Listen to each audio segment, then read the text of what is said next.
Alright, in class, as x approaches 0, this is the 0 over 0 indeterminate form, and using the squeeze theorem, we have that elegant proof that this 0 over 0 quotient was approaching 1.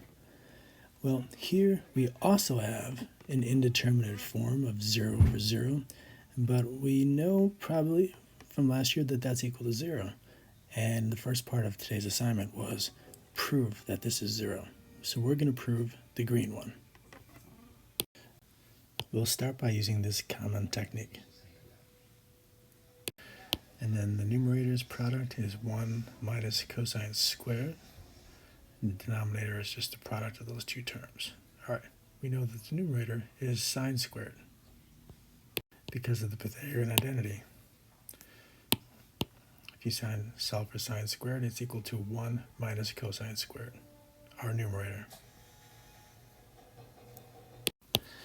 All right, now we can think of the numerator as sine of x times sine of x and match one of those sine of x factors with x in the bottom because we know that that limit is 1. So the limit of the product equals the product of the limits of each of these factors. And the limit of the first factor is 1. We'll multiply that by the limit of the second factor.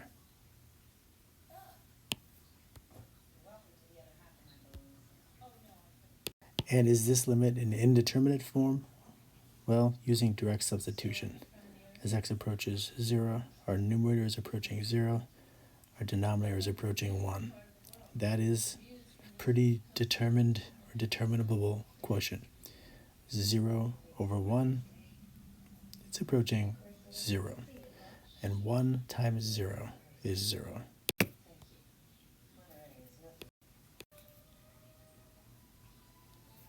And there we have it. Another key limit we've proven is equal to 0. Quod erat demonstratum.